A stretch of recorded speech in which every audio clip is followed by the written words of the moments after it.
এই গাছটা দিয়ে আমি দাঁতে জ্বালার জন্য আপনার ওই মিশাক করি, কষ বেরেলি ওইটা দিয়ে মিশাক করলি এর আর কি দাঁতে জ্বালা উপকার সঙ্গে সঙ্গেই পাওয়া যায়। একদিন পরে দুদিন পরে তাই মনে করো যে 4-5 দিন দিলি ও ভালো হয়ে যায়।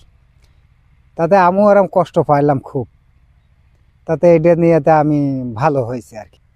আমার নাম হলো আব্দুল মজিদ।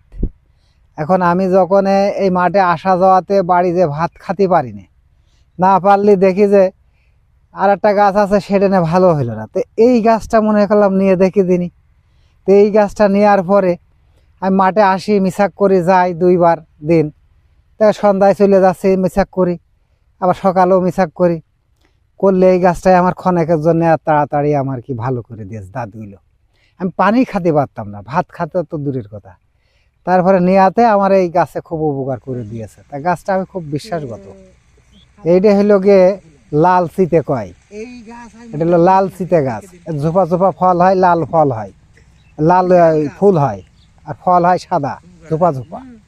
এটা ব্যবহার করতে হবে। দেখা যাচ্ছে সকালবেলা আমি দাঁতন করবো, এর একটা ডাল কাঁচি দিয়ে কাটতে হবে, নাই কষ্টা পড়ে যাবে।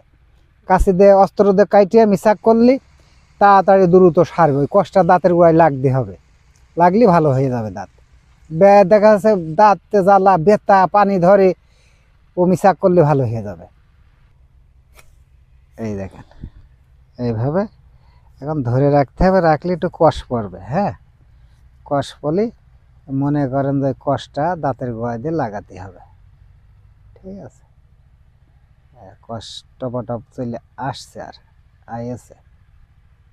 এই দেখেন, আর এই দাঁতের গোড়ায় দিয়ে এই যারা মিশা করতে হবে, এই যারা মিশা করতে হবে। ঠিক আছে, এতে কোনো সমস্যা হয় না? না, এতে সমস্যা হবে না। এতে গাল ফুরিয়ে যাবে কি কিছু হবে না, কিছুই হবে না, আরো ভালো হবে। কুসো কুসো দাঁত আইটে যায়, আরো ভালো হয়। এতে এতে খুব উপকার হয় জায়গার।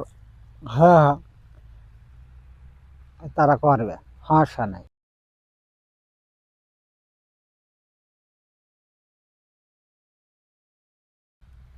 এই যে এরম ঘষলি দাঁতটা মনে করো কুসে কুসে ঘুরাই, কষ্ট গেলে আপনার দাঁত সঙ্গে সঙ্গে ভালো হয়ে যাবে। 2-3 দিনের মধ্যে ভালো হয়ে যাবে এ দাঁত। আমি মাঠে যাই আসি, এরম নিলে ভালো হয়ে যায়। ঠিক আছে।